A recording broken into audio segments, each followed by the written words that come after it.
Saving for retirement is part and parcel of working life in Singapore. A deduction from your salary goes into 3 accounts in your Central Provident Fund. But I'm wondering what a change announced in Budget 2024 will mean for me. I find out what the change means for my retirement funds. How should I plan for the future? Hi, Lorna. It's Hi, good Dawn. to see you. Happy New Year as well. Happy New Year to you. Yes. Please come this way.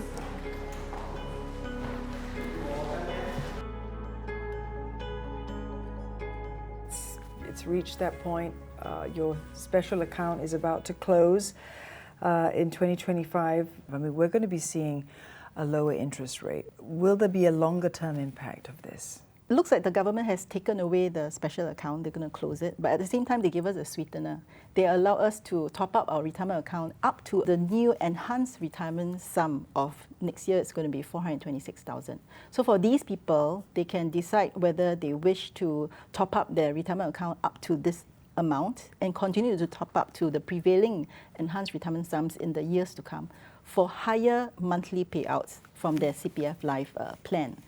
And the other thing they can do is for the balance amount that is going to go to their ordinary account, they can then leave it there to enjoy the lower 2.5%, use it like a fixed D. They can continue to get the interest from there, or they can invest their ordinary account in the CPF investment scheme, or they can withdraw some of it or all of it to invest in investment products that's not in the CPF investment scheme, and continue to enjoy potentially higher interest. Before hitting 55 years old, all Singaporeans have 3 accounts in their CPF. An ordinary account, where the bulk of your CPF contribution goes to, can be used for housing, insurance, investment and education. A MediSave account, your personal healthcare savings account, and a special account to accumulate savings for your retirement. Once you hit 55 years old, a retirement account is created. Savings in your special account and ordinary account are transferred to your retirement account.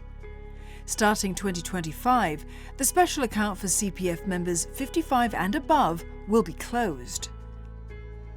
Savings in the special account up to the full retirement sum, or FRS, will be transferred to your retirement account. Lorna, one of the biggest changes that we saw from the Finance Minister's Budget Day speech had to do with this issue of so-called shielding, right? Can you just briefly explain to me what shielding is and how all of that is going to change with the closure of these special accounts?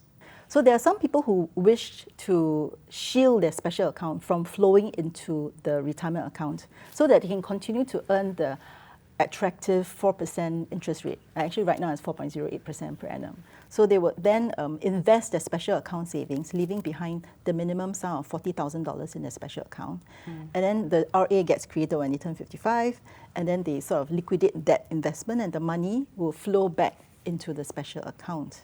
So that allows them to then have 2 accounts that provide them with very good interest rates, because there's always a limit to how much you can put in your RA.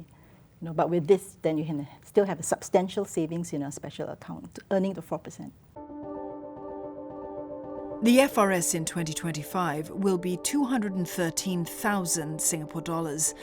The FRS is set at 2 times the basic retirement sum. If there are still balances in the special account, it will be transferred to the ordinary account. Do we anticipate any new product options in light of the closure of this special account and just what CPF members can do with their savings? I mean, there are already products in the market. So depending on your risk appetite, it can be the low risk ones would be like the T-bills, the Singapore savings bonds, you have insurance plans. To help boost your income flows, the more so-called guaranteed products can be the retirement income insurance, annuities products that you can buy. And then there could be bond funds or income funds that can give you the more regular payouts and a more defined amount that comes in on a frequent basis. So these will be the options that are open to people. For those who have not met their FRS and are still working, CPF contributions that would have gone to the special account will go to the retirement account instead. Once the FRS is met, CPF contributions will go to the ordinary account. Savings in the retirement account will continue to earn a long-term interest rate of around 4%. That's the same as the current special account interest rate.